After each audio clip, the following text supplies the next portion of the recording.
अस्सलाम वालेकुम, welcome back to SketchUp training series. आज के लेसन में हम अपने बेसिक टूल में से पुश पुल टूल को पढ़ेंगे। लास्ट लेसन में हमने मूव टूल को पढ़ा था। अगर आपने मूव टूल की वीडियो नहीं देखी तो ऊपर आई बटन पे उसका लिंक नजर आ रहा होगा, या इस वीडियो की डिस्क्रिप्शन में उसका लिंक भी मैं लगा दूंगा, आप वहां से भी इस वीडियो को देख सकते हैं। ओके, तो आज के लेसन में हमने पुश पुल टूल को कवर करना है, जो हमारा ऑटो कैड के अंदर बहुत इंपॉर्टेंट टूल होता है। इसकी मदद से हम किसी भी सरफेस को 3D में कन्वर्ट करते हैं। तो चले लेसन को स्टार्ट करते हैं।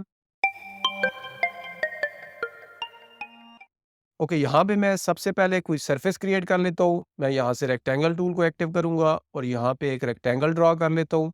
रेक्टेंगल ड्रॉ करने के बाद अब देखें, ये वाली जो चीज़ है ये मेरी एक सरफेस है। ये आपको ग्रे कलर की जो नज़र आ रही है इसको हम सरफेस बोलते हैं। इसी सरफेस को हम एक्सट्रूड करते हैं तो हमारा जो ऑब्जेक्ट है वो 3D में कन्वर्ट होता है। अब देखिए, यहाँ पे हमारे पास पुश पुल टूल है। पुश पुल टूल का यूज क्या है? अगर इस टूल को आप सेलेक्ट करें, यहाँ से भी कर सकते हैं, या अपने कीबोर्ड से पी का जो बटन है उसको प्रेस करें तो भी आप इस टूल को एक्टिव कर सकते हो यहाँ से। तो टूल एक्टिव करने के बाद आप किसी भी सरफेस पे अगर क्लिक करोगे तो उसके बाद अपने कर्सर को आपने मूव करना है। आप जिस डायरेक्शन में उसको मूव करोगे, आप इसको मैं अप मूव कर रहा हूँ तो हमारी जो रेक्टेंगल है वो ऊपर वाली साइड पे एक्सट्रूड हो रही है, और अगर मैं नीचे की साइड पे करूँ तो ये नीचे की साइड पे एक्सट्रूड होगी। तो इस तरह आप किसी भी सरफेस को एक्सट्रूड कर सकते हो। अब ये मैं कर रहा हूँ पुल, तो ये हमारी अब मजीद सरफेस क्रिएट हो गई है। यहाँ पे ये भी सरफेस है, ये भी सरफेस है, और ये भी सरफेस। इसी तरह हर साइड से हमारी मजीद सरफेस क्रिएट हो गई है। तो आप किसी भी सरफेस को पुश या पुल कर सकते हो। तो अब यहाँ पे मैं एक अगर मजीद और सरफेस क्रिएट कर दूं, मैं यहाँ पे सर्कल ड्रा कर देता हूँ। तो देखें, अब यहाँ पे मैंने सर्कल ड्रा किया तो अब जो मेरी सरफेस है वो ये वाली सरफेस अलहदा हो गई और मजीद ये वाली सरफेस क्रिएट हो गई। तो ऑटोमेटिकली ये सरफेस तोड़ देगा। जब भी आप कोई नया ऑब्जेक्ट बीच में ड्रा करेंगे, आप रेक्टेंगल, लाइन या सर्कल लगाएंगे या आर्क वगैरह, तो वो सरफेस अलहदा हो जाएगी। इसी तरह अगर मैं यहाँ पे अगर रेक्टेंगल लगा देता हूँ, एक और रेक्टेंगल अप्लाई करने के बाद देखें यहाँ पे,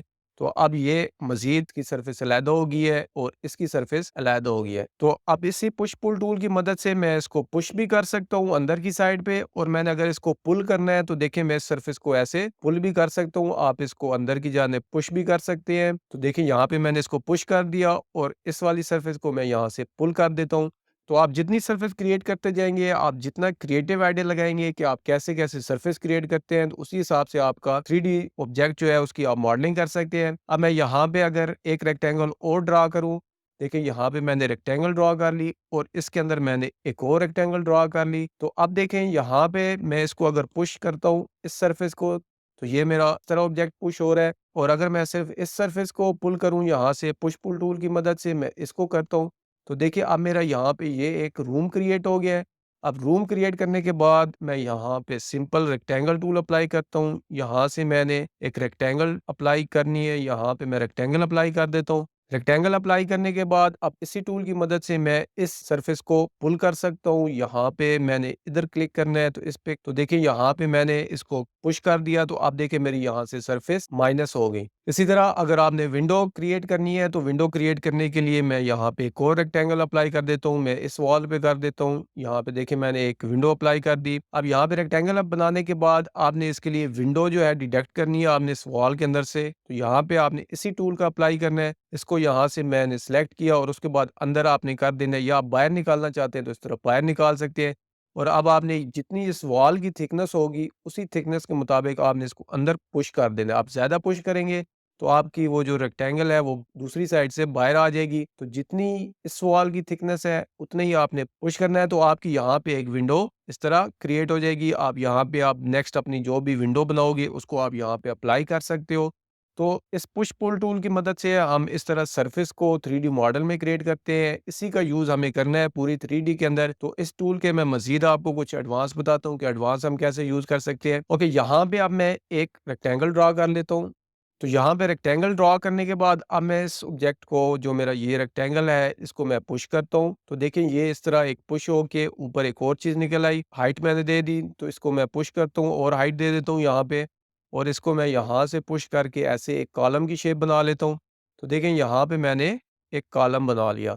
तो अब कॉलम बनाने के बाद अब देखें यहाँ से मैं एक और ऊपर कैपिंग करना चाहता हूँ, ऊपर कुछ और डिज़ाइन बनाना चाहता हूँ, तो वो मैं कैसे बनाऊँगा?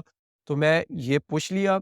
पुश टूल एक्टिव करने के बाद अगर मैं इस सरफेस को सिलेक्ट करूँ, इसको मज़ीद करूँ तो ये मज़ीद ऊपर चला जाएगा। तो आपने क्या करना है, अगर एक और आप इसको अलहदा से बनाना चाहते हैं, तो आपने अपने कीबोर्ड से जस्ट यहाँ पे कंट्रोल की को एक दफ़ा प्रेस कर देना है। कंट्रोल की प्रेस करने के बाद अब देखें यहाँ पे मेरी एक और अलहदा से सेपरेट से सरफेस क्रिएट हो गई और उसको मैं पुश कर रहा हूँ। तो यहाँ पे अब मैं स्पेस की मदद से अपनी कमांड को कैंसल करूँगा। ओके, तो दोबारा से मैं इस टूल को एक्टिव करता हूँ। टूल एक्टिव करने के बाद अब देखिए मैं इसको अलहदा से ऐसे पुश कर सकता हूँ, यहाँ से मैं अलहदा पुश कर सकता हूँ। इसी तरह मैं यहाँ से अलहदा पुश कर सकता हूँ और इस साइड से अलहदा पुश कर सकता हूँ। तो आपने मज़ीद अगर कोई सरफेस क्रिएट करनी हो एक को पुश करते वक़्त, तो देखिए अब मैं यहाँ से दोबारा से पुश टूल को एक्टिव किया। पुश टूल एक्टिव करने के बाद मैंने यहाँ से अगर पुश करूँ इस वॉल को, तो ये मज़ीद ऊपर जा रही है। अगर मैं यहीं पे कंट्रोल प्रेस कर दूँ, तो देखिए अब मेरी ये ऑब्जेक्ट एक बन गया, यहाँ पे अलहदा बन गई और फिर कंट्रोल प्रेस करूँ तो देखिए यहाँ पे मेरी अलहदा सरफेस क्रिएट हो गई। इसी तरह फिर कंट्रोल प्रेस करूँ तो यहाँ पे मेरी अलहदा सरफेस क्रिएट होके एक नया सा बन रहा है। मैं यहाँ पे अलहदा-अलहदा इनको बना सकता हूँ, मुझे बार-बार ऊपर रेक्टेंगल लगाने की ज़रूरत नहीं है। ओके, तो मज़ीद इस कमांड को और एडवांस पढ़ते हैं। अब अगर फॉर एग्ज़ाम्पल आप कोई स्टेयर्स ड्रा कर रहे हैं, ओके, तो स्टेयर बनाने के लिए आपने यहाँ पे एक रेक्टेंगल लगानी है। रेक्टेंगल लगाने के बाद आपने जो भी उसके स्टेप बनाने हैं, जितने भी नंबर ऑफ स्टेप बनाने हैं, आप लाइन लगा के भी उसको स्टेप बना सकते हो, या आपने अगर इक्वल डिस्टेंस पे बनाने हैं स्टेप, आपने मेजरमेंट के साथ बनाने हैं, तो आप इसी लाइन को कॉपी करो। एम के साथ आपने मूव कमांड को एक्टिव करना है और उसके बाद कंट्रोल की को प्रेस करना है। कंट्रोल की को प्रेस करने के बाद आपने यहाँ पे जो भी डिस्टेंस है उसको टाइप करना है।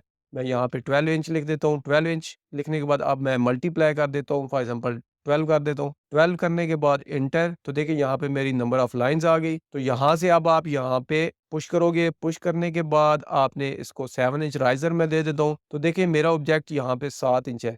अब मैंने इसको दोबारा से 7 पे अगर करना है, इसको भी 7 पे करना है, दोबारा करना है, सेम डिस्टेंस पे अगर आपने दोबारा इसको मूव करना है, तो आपको बार-बार ऐसे पकड़ के जो है दोबारा 7 टाइप नहीं करना यहाँ पे। तो दोबारा 7 टाइप करोगे तो आपको टाइम ज़्यादा लग जाएगा। अब यहाँ पे अगर क्लिक करो और उसके बाद जो आपने पहले हाइट दी हुई है, उसके जो सरफेस है उस पे कहीं पे भी क्लिक कर दो तो आपकी सेम हाइट उधर ही लगेगी। देखिए अब मैं यहाँ पे अगर क्लिक कर दूँ तो सेम 7 इंच जो मेरा राइज़र है उसके मुताबिक लगेगी। तो यहाँ पे आप ऐसे भी क्लिक कर सकते हो, या आप अपने टूल को जब एक्टिव करते हो, एक्टिव करने के बाद आप किसी भी सरफेस पे डबल क्लिक करते जाओ तो आपकी जो लास्ट आपने हाइट दी थी आप तो दोबारा से वही हाइट आपकी लगती जाएगी यहाँ पे। तो इस तरह आप रिसेंट हाइट को दोबारा अप्लाई कर सकते हो। तो यहाँ से हमने आज पुश पुल टूल को काफ़ी डिटेल में सीखा कि हम कैसे पुश पुल टूल का यूज़ कर सकते हैं। कंट्रोल की मदद से आप कैसे मज़ीद इसमें ऐड कर सकते हो सरफेस, और डबल क्लिक के साथ आप कैसे या किसी रेफरेंस के साथ आपने इसको यूज़ करना हो तो वो आप कैसे कर सकते हो। तो इंशाल्लाह नेक्स्ट लेसन में हम यहाँ से select tool, paint bucket tool और इरेज़र टूल को डिस्कस करेंगे। अगर वीडियो अच्छी लगी हो तो वीडियो को लाइक करें, चैनल को सब्सक्राइब करें, साथ दिए गए बेल आइकन को प्रेस करें ताकि आने वाली वीडियो का नोटिफिकेशन आपको मिलता रहे।